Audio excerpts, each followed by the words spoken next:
আপনারা সকলেই জানেন সামনে মহালয়া। মহালয়া কথাটি এসেছে কিন্তু এই প্রসঙ্গে। মহালয়া, মহান আলয়, আলয় মানে ঘর, শ্রেষ্ঠ স্থান। এর থেকে শ্রেষ্ঠ স্থান আর হতে পারে না। শ্রেষ্ঠ স্থানটি কি? মহালয়া থেকে কিন্তু দেবী পক্ষের সূত্রপাত হয়, পিতৃপক্ষের শেষ হয়। অনেকে মনে করে, যারা মাতৃভক্ত তারা মনে করে মায়ের কোল সন্তানের সব থেকে নিরাপদ স্থান এবং শ্রেষ্ঠ আনন্দের জায়গা হচ্ছে মায়ের কোল। তাই মাতৃ আলয়, সেখান থেকেই মহালয়া।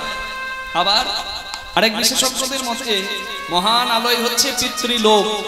গীতার একটা বাণী আছে, যান্ত্রী দেবব্রতা দেবান, পিতৃ যান্ত্রী পিতব্রতা, ভূতানি যান্ত্রী ভূতের যা মদ যাজি নহম্পি মাম। যে যার স্মরণ নেয় যাবার কালে সে সেই লোকে স্থান পায়। আপনি হরি বললে হরি লোকে যাবেন, শিব বললে শিব লোকে যাবেন। আর আপনি পিতৃ স্মরণ করলেন, পূর্বপুরুষ স্মরণ করলে পূর্বপুরুষদের আশীর্বাদে আপনারও সদ্গমন হবে। নিতাই গৌর প্রেমানন্দে হরি হরি বল। এই জন্য একজন গবেষক মেনন তিনি বলেছেন, যখন মহালয়ার পবিত্র লগ্নে মানুষ তর্পণ করে পূর্বপুরুষদের উদ্দেশ্যে, তিল জল অন্ন আদি দিয়ে তর্পণ করে, তখন পূর্বপুরুষদের সঙ্গে পরবর্তী প্রজন্মের মানে পূর্বপুরুষ এবং উত্তর পুরুষদের একটা মেলবন্ধন হয়, বংশের নাম উজ্জ্বল হয়। এই জন্য মহালয়ার দিনে তর্পণ করা হয়। কি না, পিতৃপুরুষদের উদ্দেশ্যে কৃতজ্ঞতা নিবেদন।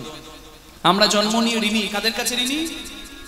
মাতৃঋণ, পিতৃঋণ, দেব ঋণ মানে দেবতাদের কাছে ঋণ করেছি। মাতৃঋণ মায়ের কাছে ঋণী, পিতৃঋণ পিতার কাছে ঋণী, দেব ঋণ দেবতাদের কাছে ঋণী, দেব দেবীদের কাছে ঋণী, মুনি ঋষিদের কাছে ঋণী। কারণ সবাই দেখুন প্রত্যেকের একটা করে গোত্র আছে, আর এই গোত্রগুলো থেকে আমরা বুঝতে পারি আমাদের জন্ম মুনি ঋষিদের থেকে। গোত্রগুলো হচ্ছে পরিচয়। প্রত্যেকটি গোত্র বিভিন্ন মুনিদের নাম অনুসারে হয়েছে। কারোর কাশ্যপ গোত্র, কেউ শাণ্ডিল্য গোত্র, কেউ ভরদ্রাজ গোত্র। তার মানে সেই মুনি ঋষিদের কাছে ঋণী, ধরিত্রী মায়ের কাছে ঋণী। এই পঞ্চ ঋণ প্রধান। ধরিত্রী মা, এই পৃথিবীর কাছে আমরা ঋণী। আর এই ঋণটা শোধ করার শ্রেষ্ঠ দিন কোথায় জানেন? কোন দিন? যেদিন পিতৃপক্ষের শেষ দিন, যেদিন সবাই গঙ্গাতে যায়। গঙ্গা যদি কেউ যেতে না পারে তাহলে সে যে কোনো বড় নদী জলাশয় সেখানে গিয়ে দাঁড়িয়ে পিতৃপুরুষদের উদ্দেশ্যে বা যে পঞ্চ ঋণে মানুষ জর্জরিত সেই ঋণ থেকে মুক্তি পাওয়ার জন্য মানুষ তর্পণ করে। রাধে রাধে। মহাভারতের বীর কর্ণ, যিনি দানবীর, তার মতো বীর আর কে আছে? তিন রকমের বীর, কর্মবীর, মল্লবীর, দানবীর। কর্মবীর যিনি কর্মে বীর হন, মল্লবীর যিনি যুদ্ধে বীর হন, আর ধর্মবীর দানবীর যিনি দান দিয়ে বীর হন। দানবীর কর্ণ, তার থেকে দানি আর কে হতে পারে? যিনি কবচ কুণ্ডল দান করে দিলেন। ভগবান পরীক্ষা নিতে এসেছেন। হরি বল। কি চাই না, তোমার সন্তান বৃষকেতু তার মাংস খেতে চায়। হরি বল। তাকে কেটে তার মাংস রান্না করো। স্ত্রী মাংস রান্না করে দিলেন, সন্তানের মাংস বৃষকেতু, সেই মাংস ভক্ষণ করলেন কর্ণ।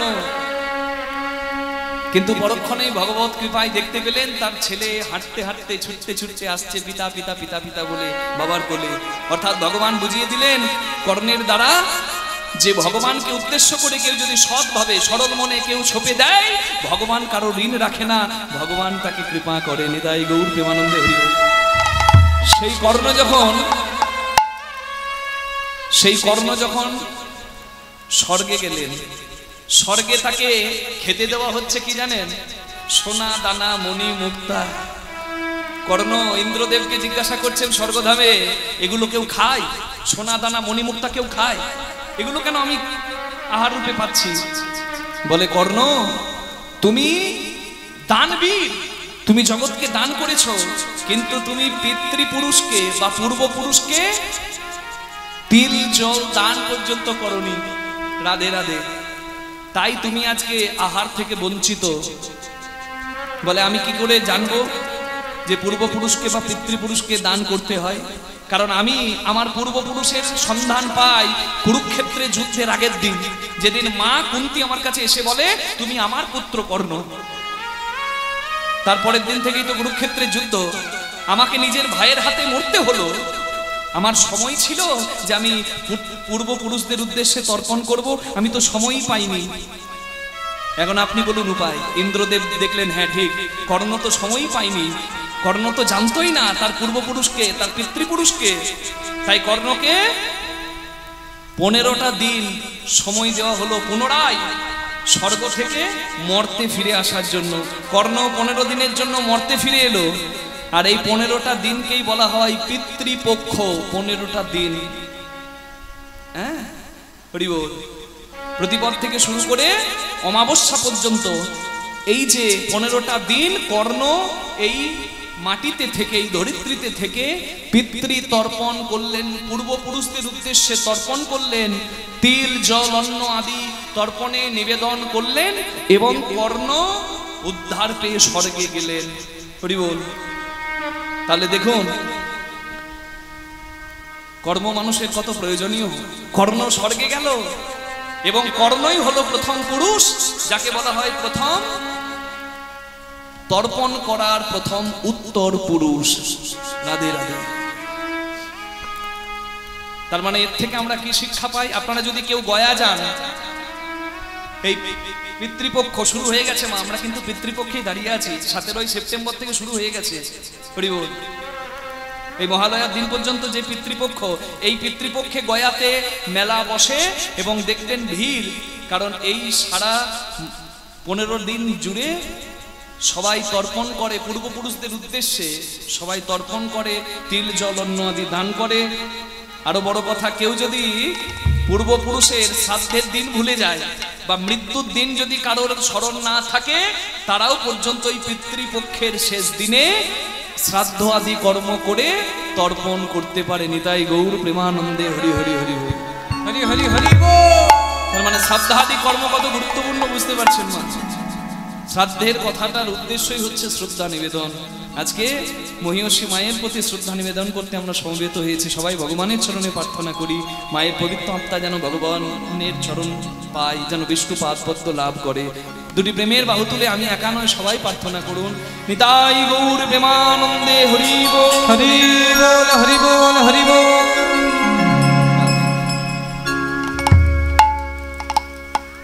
কলিযুগ পাবন অবতার শ্রী চৈতন্য মহাপ্রভু, কলিযুগের নামদাতা, প্রেমদাতা, চৈতন্য দাতা, যিনি সন্ন্যাসী হয়ে জীব উদ্ধারিতে এবং রাধারানীর বিরহ ব্যথা বা বৈরাগ্য ধর্ম পালন করতে নীলাচলে গেলেন। তিনি হচ্ছেন সচল জগন্নাথ, পুরীতে মন্দিরে অচল জগন্নাথ, যিনি যাত্রায় মানে রথযাত্রা মানুষের কাছে আসে, কিন্তু দুহাত তুলে উড়িয়া গৌড়িয়া সবার মাঝে যিনি বিরাজ করেন, সচল জগন্নাথ, তিনি হচ্ছেন শ্রী চৈতন্য মহাপ্রভু। তার আসল পরিচয়, কেউ বলে ধর্ম প্রচারক, কেউ বলে চৈতন্য সমাজ সংস্কারক, কেউ বলে চৈতন্য যুগাবতার, কিন্তু তার আসল পরিচয় কি জানেন? তিনি ভক্তের নয়নে ভগবান শ্রীকৃষ্ণ ব্রজলীলা পূর্ণ করি মথুরায় গিয়ে চানুর মুষ্টি কংস উদ্ধার করি, পরবর্তীকালে এলেন তিনি দ্বারকা পুরীতে।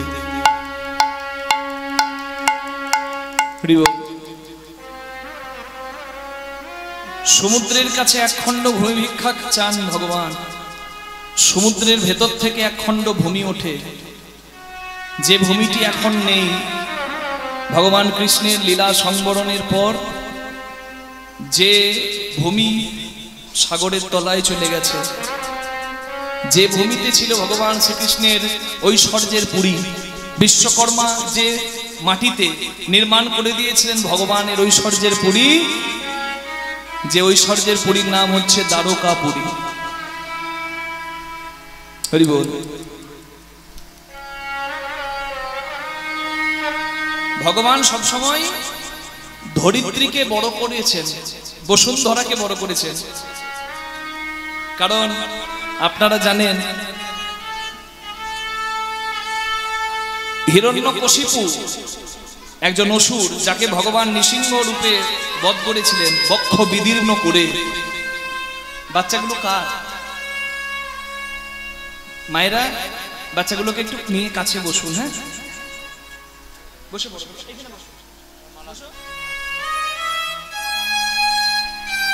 ওরা মাল্য চন্দন দিবে। বাহ,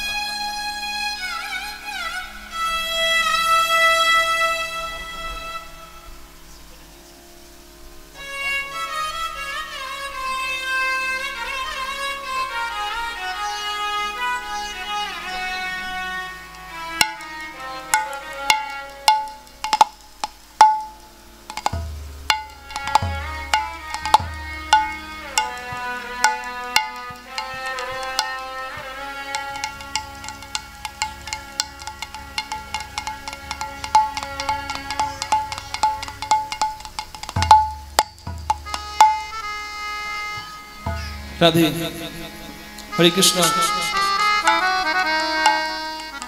ভগবান যেদিন হিরণ্যকশিপুকে বধ করেন,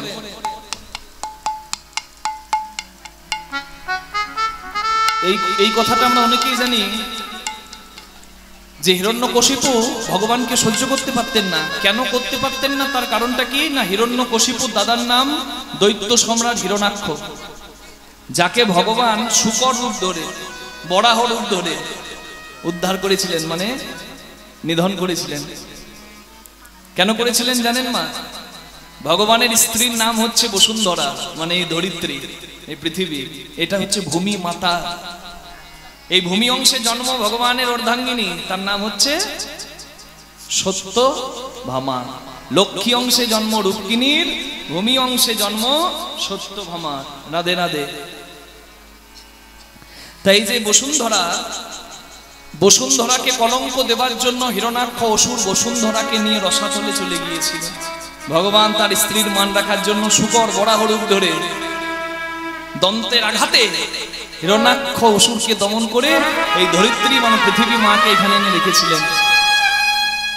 ভগবানের অর্ধাঙ্গিনী, ভগবানের স্ত্রী হচ্ছে এই মাটি। তাই ভগবান গোলক বিহারী হরি যে যখন কৃষ্ণ হয়ে লীলা করলেন, প্রত্যেকবার ভগবান এই প্রকৃতিকে বড় করেছেন। ভগবান গিরি গোবর্ধন ধারণ করে গোবর্ধন পূজা শুরু করান, ইন্দ্র পূজা বন্ধ করান। দেবরাজ ইন্দ্র বলে, ইন্দ্র ঝড় বৃষ্টি দেয় না, বৃষ্টি দেয় কে? হিমালয় পাহাড় আছে বলে আমাদের জলবায়ু এত সুন্দর, ভারত এত সুন্দর। তাহলে হিমালয়কে পূজা করো, হরি বল। আর বৃন্দাবনের মঙ্গল করছে গোবর্ধন পর্বত, তাই ব্রজবাসীকে বলেন যে তোমরা গোবর্ধন পূজা করো। শুধু তাই নয়, যখন সমুদ্রের কাছে ভগবান গিয়ে দাঁড়ালেন, যখন মথুরায় 17 বার পরপর কংসের শ্বশুর জরাসন্ধ আক্রমণ করে, ভগবান তিনি জরাসন্ধের সঙ্গে শেষবার যুদ্ধ না করে পাহাড়ের ওপর উঠে পড়েন, পর্বতের ওপরে উঠে যায়, পর্বতটাতে আগুন লেগে যায়। জরাসন্ধ ভাবে কৃষ্ণ পুড়ে মারা গেছে, জরাসন্ধ কৃষ্ণ মৃত ভেবে মথুরা থেকে পালায়। কিন্তু ভগবান তাকে তো আর আগুনে পুড়ে মরতে হবে না, আগুন তাকে কি মারবে, সে তো আগুন গিলে খায়। কৃষ্ণ ভগবান ওই পাহাড়ের ওপর থেকে লাফ দিয়ে কাল যবন উদ্ধার করে সমুদ্রের কাছে এলেন।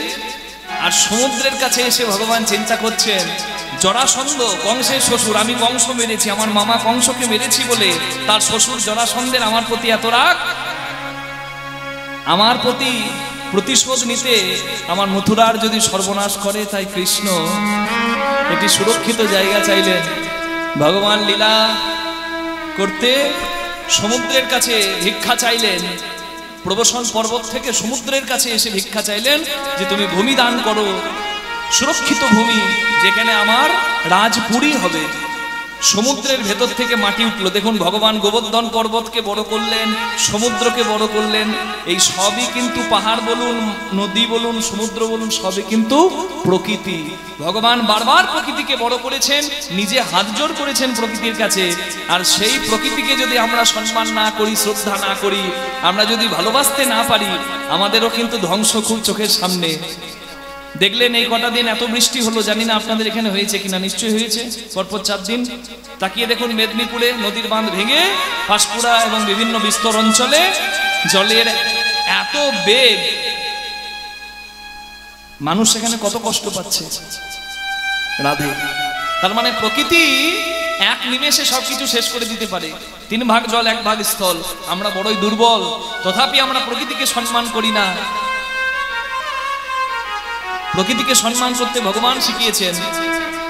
আমি প্রত্যেকটা আসরে গিয়ে একটা কথা বলি যে চ্যারিটি বিগিনস এট হোম, বাড়ি থেকে শিক্ষাটা শুরু হয়। তাই আপনাদের কাছে হাত জোর করে প্রার্থনা থাকবে, কথাগুলো একটু মন দিয়ে শুনবেন, হাত জোর করে প্রার্থনা থাকবে।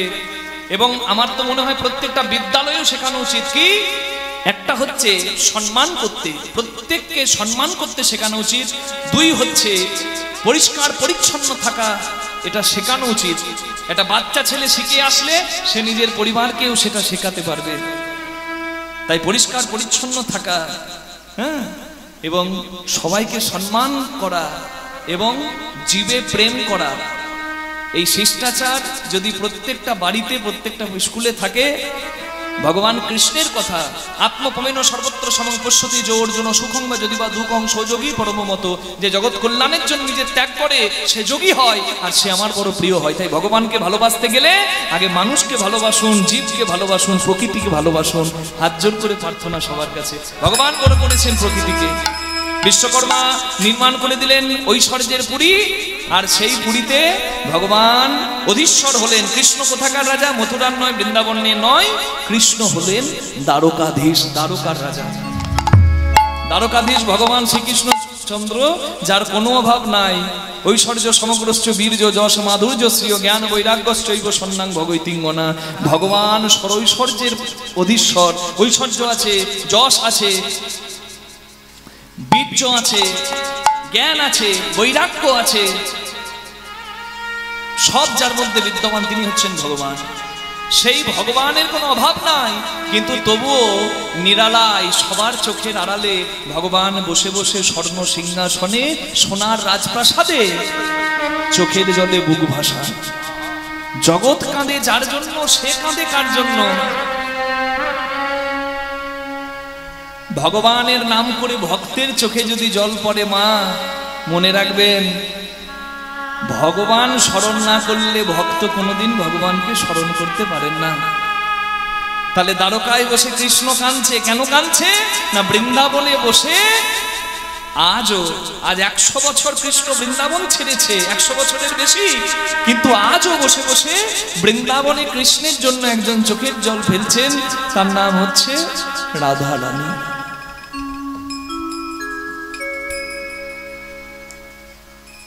এই জায়গাটা একটু লক্ষ্য করবেন, বিরহের জায়গা তো, ভাব নষ্ট হলে হয় না।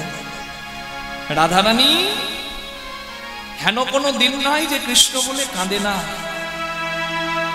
চিন্তাত্র জাগরত বেগ তানব মলিমন গতা বৈরাগ্য ব্যাধি উন্মাদ মোহ মৃত্যু দশা দশ। মৃত্যু প্রায় দশা হয়েছে রাধারানী, কৃষ্ণ কৃষ্ণ বলে কেঁদে। তার থেকে কৃষ্ণকে ভালোবাসতে আর কে পারবে? রাধারানী আজকেও কাঁদছেন, আর যতবার রাধা কৃষ্ণ বলে কাঁদে, কৃষ্ণ ততবার রাধা বলে কাঁদে। কিন্তু কৃষ্ণ কাঁদে আড়ালে। হরি বল। কৃষ্ণ দ্বারকায় কাঁদছে, আর রাধারানী কৃষ্ণের জন্য বৃন্দাবনে বসে কাঁদছেন। কেমন করে? এক বড় দুঠকি তাল। কি সুন্দর কথাটি শুনুন। কৃষ্ণ কৃষ্ণ বলি কাঁদে বাহু তুলি, বলে প্রাণ বধূ গেল কোথা, মৃত্তিকার উপরে শ্যামের মূর্তি আঁকিয়া তার সনে কহে কথা। চোখের জল মাটিতে পড়ছে, মাটি ভিজেছে, সেই মাটিতে একটা পাথরের টুকরো হাতে নিয়ে কৃষ্ণের ছবি এঁকে ওই মাটিটাকে জড়িয়ে ধরে কাঁদছে।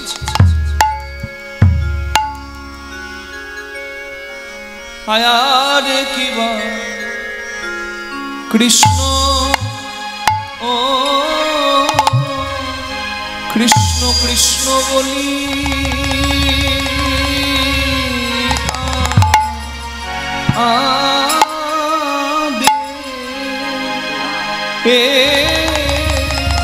কাঁদে বাহু তুলি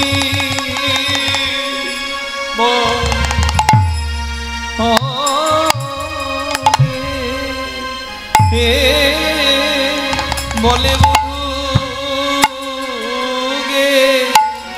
বধু গেলে কোথা আয়া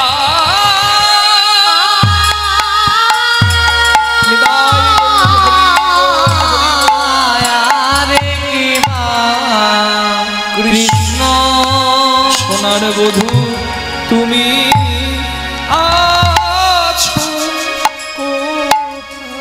ওহে সোনার বধূ তুমি আছো কোথায় এই অভাগিনীর ভাগ্য আধার করে সোনার বধূ তুমি কোথায় গেলে অভাগিনীর ভাগ্য আধার করে তোমার দাসী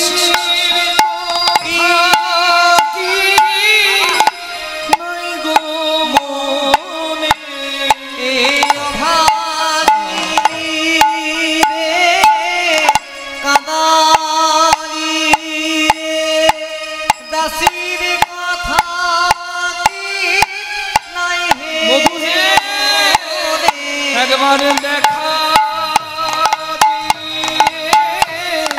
আমায় বাঁচাও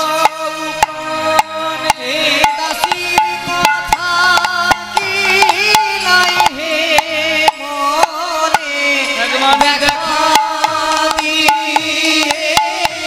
বাঁচাও প্রাণে এই দাসীর কথা কি নাই গো মনে অভাগিনী কি তা সইতে পারে দাসীর কথা কি নাই গো মনে অভাগিনী কি তা সইতে পারে দাসীর কথা নাই হে মনে অভাগিনী কি তা সইতে পারে দাসীর কথা কি নাই হে মনে অভাগিনী কি তা সইতে পারে দাসীর কথা কি নাই গো মনে অভাগিনী কি তা সইতে পারে দাসীর কথা কি নাই গো মনে অভাগিনী তা সইতে পারে একবার দেখা দিয়ে বাঁচাও প্রভু সোনার বধূ তুমি কোথায় গেলে কি সইতে পারে বধূ তুমি কোথায় গেলে দাসীর কথা কি নাই গো মনে সোনার বধূ তুমি কোথায় গেলে দাসীর কথা কি নাই গো মনে সোনার বধূ তুমি কোথায় গেলে দাসীর কথা কি নাই গো মনে বধূ তুমি কোথায় গেলে দাসীর কথা কি নাই গো মনে বধূ তুমি কোথায় গেলে কথা কি নাই গো মনে সোনার বধূ তুমি কোথায় গেলে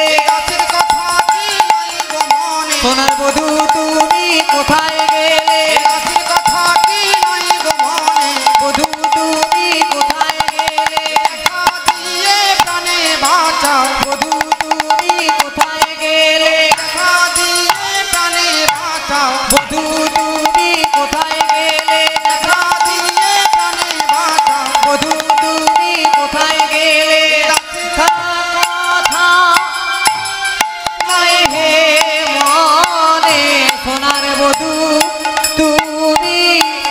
কোথায় গেলে দাসীর কথা কি নাই গো মনে বধূ তুমি কোথায় গেলে দাসীর কথা কি নাই গো মনে বধূ তুমি কোথায় গেলে দাসীর কথা কি নাই মনে বধূ তুমি কোথায় গেলে দাসীর কথা কি নাহে মনে বধূ তুমি কোথায় গেলে দাসীর কথা কি নাহে মনে বধূ তুমি কোথায় গেলে দাসীর কথা কি নাহে মনে বধূ তুমি কোথায় গেলে সোনান বধূ তুমি কোথায় গেলে হরে কৃষ্ণ কৃষ্ণ কৃষ্ণ বলি ধনী কাঁদে বাহু তুলি বলে প্রাণ বধূ গেল কোথায় মৃত্তিকার উপরে শ্যামের মূরতি আঁকিয়া তার শোনে কহে কথা ধনী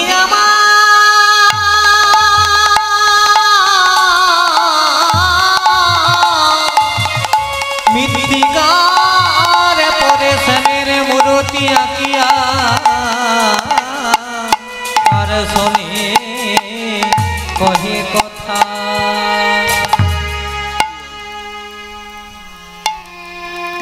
রাধারানী কৃষ্ণের ছবি আঁকছে মা, তবে আমাদের ছবি আঁকা রাধারানীর ছবি আঁকা এক নয়। হরি বল। আমাদের ছবি আঁকতে খাতা লাগবে, কলম লাগবে, না হয় পেন লাগবে, পেন্সিল লাগবে, স্লেট পেন্সিল লাগবে। রাধারানী ছবি আঁকা কেমন জানে?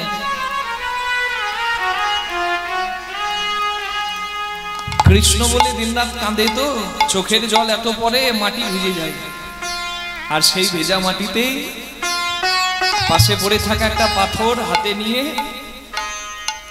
ওই পাথরটি দিয়ে কৃষ্ণের ছবি আঁকে। আজকেও রাধারানীর ছবি আঁকছে, তবে আঁকাটা কেমন জানেন? ছবি আঁকার একটা নিয়ম হচ্ছে, হয় মাথা থেকে পা পর্যন্ত বা পা থেকে মাথা পর্যন্ত আঁকতে হয়, একদিক থেকে শুরু করতে হয়, হয় মাথা থেকে নয় পা থেকে। তা রাধা যে কৃষ্ণের ছবি আঁকছে মা, বলুন দেখি, রাধারানী গোবিন্দের চরণ আঁকবে না গোবিন্দের বদন আগে আঁকবে? কি আঁকবে, কি মনে হয় মা বলুন না? হ্যাঁ কথা বলুন, আমার সঙ্গে যত কথা বলবেন তত বেশি আনন্দ পাবেন। চরণ থেকে আঁকা উচিত না বদন থেকে? চরণ থেকে, ঠিক বলেছেন মা। ভগবানের তো সবই সুন্দর, কিন্তু ভক্ত পুষ্পাঞ্জলি দেয় ভগবানের চরণে, তাই চরণটা ভক্তের কাছে বড় প্রিয়। রাধারানীর চরণ থেকেই কৃষ্ণের ছবি আঁকতে গেছে, কিন্তু চরণ আঁকতে গিয়েও চরণ আঁকতে পারেনি। কেন জানেন? রাধারানী চোখের জল ফেলে মাটি ভিজিয়ে সেই মাটিতে কৃষ্ণের ছবিতে প্রথমে চরণ আঁকতে গিয়েও আঁকতে পারল না। তার কারণ রাধারানীর মনের একটাই আক্ষেপ যে বধূ তোমার চরণ ছিল বলে তুমি আমাকে ছেড়ে চলে গেছো, বিধাতা তোমায় যদি চরণ না দিত তুমি তো আমাকে ছেড়ে যেতে পারতে না। তাই অভিমান করে রাধা চরণ আঁকেনি, এই কোমর থেকে, এই কোমর থেকে উপরের দিকে ছবি আঁকছে। আঁকিয়া সে পটি, আঁকিয়া সে কোটি, কোটি মানে কোমর, তাতে আবার পরাইল ধুতি, কত না যতন করে গো আমার আঁকিয়া সে কোটি,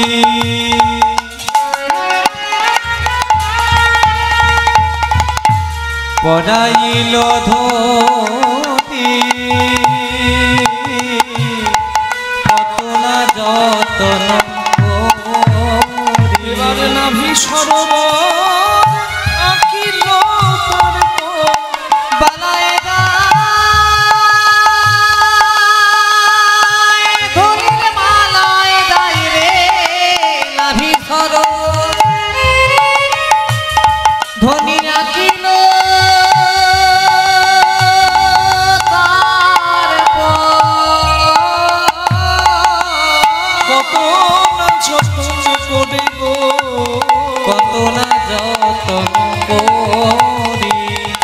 নাভি সরোবর রাখিল তার পথ কত না যতন করি গো কত না যতন করি। প্রথমে আঁকলেন নাভি, করিব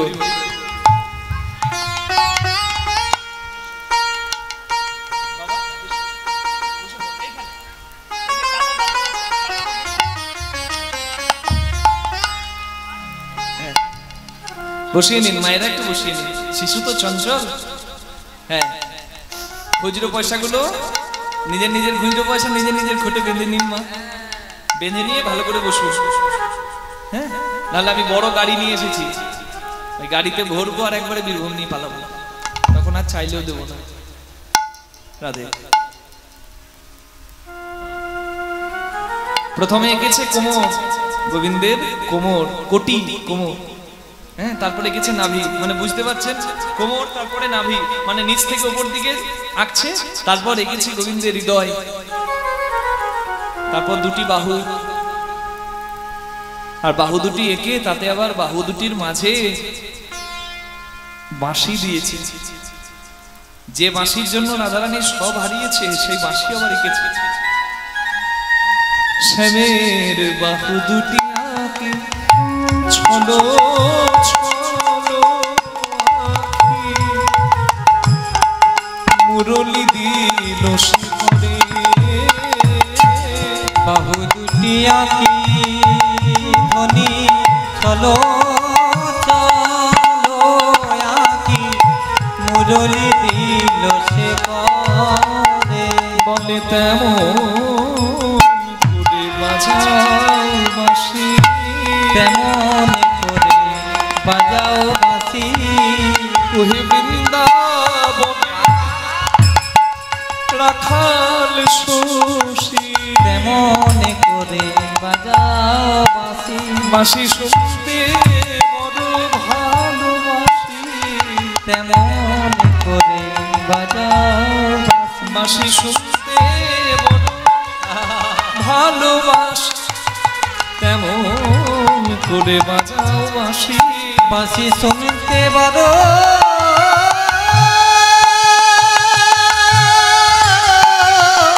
বধূ ভালো বাঁশি। বাঁশি শুনে আমার লেগেছে ফাঁসি, শুনতে বড় ভালো বাঁশি। আমার লেগেতে ভাসি তেমন করে বাজাও যে বাঁশি। বাঁশি শুনতে বড় ভালোবাসি, তেমন করে বাজাও বাঁশি। এবার কম্বু কণ্ঠ কিবা অপরূপ শোভা, আরে কিবা কপু কণ্ঠ কিবা অপরূপ শোভা। শ্যামের বদন আঁকিলা পড়ে গো, বদরয়া কিলা পরে। শ্যামের বদন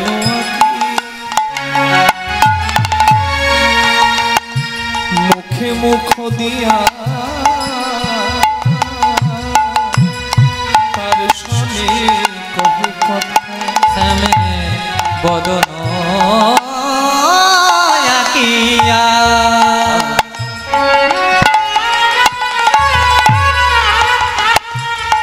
মুখে মুখ দিয়া তার শোনে কহে কথা। বলে দাসীর কথা কি মনে পড়ে না, বধূ দাসীর কথা কি আরে, মনে পড়ে না। আস্তে আস্তে। দেখুন রাধাকৃষ্ণের লীলার কথা অনেক উচ্চ স্তরের, তো মা সাধারণ গৃহী মানুষদের সবার কিন্তু বোধগম্য হয় না, যথার্থ। সাধুরা এই গান শুনে চোখের জলে বুক ভাসায়, কিন্তু গৃহী মানুষ পারে না। কেন বলুন তো? রসব বৈশ রসজ্জে বয়ম লব্ধানন্দী ভবতী। আমার গ্লাস যতটা আমি জল রাখতে পারবো ততটা, তার বেশি জল দিলে রাখার ক্ষমতা আমার নাই। আধার তৈরি না হলে বাবা রসব পুষ্টি হয় না, ক্ষেত্র উর্বর না হলে বীজ দিলে বৃক্ষ হয় না। তার মানে গৃহী মানুষ সবাই কিন্তু এই উজ্জ্বল রসের মর্ম বুঝতে পারে না। যারা বোঝে এই কথা শুনে তাদের চোখে জল আসে, কিন্তু সবার আসে না। কেন জানেন? কারণ এটা অপ্রাকৃত লীলা তো। আমরা সংসারী মানুষ, সংসারের কথা বললে সবাই ভালো বুঝতে পারে, তাই একটু ভেঙে বলি, একটা বাস্তব উদাহরণ দিয়ে বলি। আপনাদের গ্রামের একটা ছেলে একটা মেয়েকে খুব ভালোবাসে, ধরে নিন ভালোবাসে। গ্রামের ছেলেটা মেয়েটাকে খুব ভালোবাসে, মেয়েটাও ছেলেটাকে খুব ভালোবাসে। এবার ছেলেটা কলকাতায় চলে গেল, পড়াশোনা করলো, পরে রাজনীতিতে যোগদান করে মন্ত্রী হয়ে গেল, পরবর্তীকালে মন্ত্রী। ছেলেটা এত কাজে ব্যস্ত হয়ে গেছে, গ্রামের কথাই মনে পড়ে না, তো আর ওই মেয়েটার কথা কি আর মনে থাকে? এত ব্যস্ত হয়ে গেছে। কিন্তু মেয়েটা গ্রামে প্রতিদিন ছেলেটাকে ভেবে ভেবে কষ্ট পায়। অন্য কাউকে বিয়েও করতে পারেনি ছেলেটার স্মৃতিতে। অনেকদিন পরে, প্রায় ধরুন 12-13 বছর পর, মেয়েটি কোনো কাজে কলকাতায় গেল, আর সেখানে রাস্তার ধারে মেয়েটি দাঁড়িয়ে আছে কোনো দোকানের সামনে, আর দেখছে ওই লাল বাতি জ্বলে গাড়ি, ওই গাড়ি একটা এসে পাশে দাঁড়ালো, আর সেখান থেকে ওই দোকানে একজন মন্ত্রী হেঁটে এলো, পাশে আবার বডিগার্ডও আছে, সিকিউরিটি সমেত। সেই মন্ত্রীটি আর অন্য কেউ নয়, তার ভালোবাসার মানুষটা। এতদিন পর কলকাতার মাটিতে ওই ছেলেটিকে দেখে মেয়েটি ছেলেটিকে ডাকছে, কি গো কলকাতার মিনিস্টার, কেমন আছো? তাহলে বলুন তো মা, মেয়েটি এই যে ডাকটা ডাকলো, এটা ভালোবাসার ডাক নাকি অভিমানের ডাক? যারা ভালোবেসেছে তারা নিশ্চয়ই জানবে। ছেলেটি যদি নাম ধরে মেয়েটি যদি নাম ধরে ডাকতো, তাহলে জানতেন ভালোবাসার ডাক। ভালোবাসাতে তো আবার নামও করতে হয় না, ইশারাতেই কাজ হয়। কিন্তু মেয়েটা ডাকছে যে কলকাতার মিনিস্টার কেমন আছো, মানে হাসির কথা নয়, কথার অর্থটা বুঝুন। মেয়েটা ডাকছে কলকাতার মিনিস্টার তুমি কেমন আছো, মানে এখানে মেয়েটা এই একটা কথার মাধ্যমে বলে দিতে চাইলো যে 13টা বছর পেরিয়ে গেল, একবার একদিনের জন্য কি আমার কথা মনে পড়ে? ওই একটা জিজ্ঞাসাতেই কিন্তু ওইগুলো সব অভিমান মেশানো আছে, যে কলকাতার মিনিস্টার কেমন আছো। আমি এটা বললাম কেন জানেন? আপনারা যাতে বুঝতে পারেন। বাস্তব উদাহরণ দিলে মানুষ বেশি বোঝে। তো রাধাকৃষ্ণের কথা তো অপ্রাকৃত লীলা, সবার বোধগম্য হয় না। এবার বলুন, আমি 13 বছরের কথা বললাম, আর রাধারানী 100 বছরের বেশি, কারণ তখন আয়ু বেশি ছিল। কৃষ্ণ হারিয়েছে। যে ভালোবাসাতে এক বিন্দু খাদ নাই, 22 ক্যারেট 24 ক্যারেট নয়, একদম পিওর গোল্ড, এবারে গিনি সোনা, সেই ভালোবাসা রাধারানীর ব্রজবাসী। আচ্ছা, সেই রাধা কৃষ্ণের ছবি আঁকছে, কোমর এঁকেছে, নাভি এঁকেছে, হৃদয় এঁকেছে, হাত এঁকেছে, কণ্ঠ এঁকেছে, শেষে মুখ এঁকেছে, আর বদন এঁকে রাধারানী জিজ্ঞাসা করছে, কি গো দ্বারকার ধীশ, দ্বারকার রাজা, তুমি কেমন আছো? আমি জানি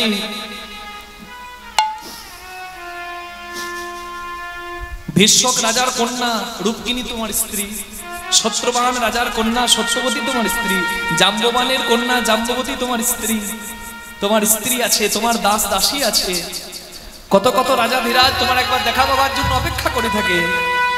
হাজার ব্যঞ্জন তোমার নিত্য সেবায় লাগে। তুমি দ্বারকার ধীশ, তুমি স্বর্ণ রাজপ্রাসাদে রাজ সিংহাসনে বসে থাকো। আমি জানি তুমি বড় ব্যস্ত, আস্তে, আমি জানি তুমি বড় ব্যস্ত, কিন্তু তুমি তো একদিন বলেছিলে একটা চিঠিতে লিখে দিয়ে যে তুমি নাকি আমার দাস। আমি তো তোমায় দাস হতে চাইনি, আমি তোমার দাসী হতে চেয়েছি। আমি জানি তুমি ভালো আছো, রাজা হয়ে আছো, তোমার সব আছে, কিন্তু আমি যে ভালো নাই বধূ। যার চরণের দাস বলে নিজেকে লিখে দিয়েছো দাসখতে, সেই দাসীর কথা কি তোমার মনে পড়ে না? সেই দাসীর কথা কি আর মনে পড়ে না? ওহে বৃন্দাবনে রাখাল রাজা, এই দাসীর কথা কি মনে পড়ে না? দ্বারকায় রাজা বধূ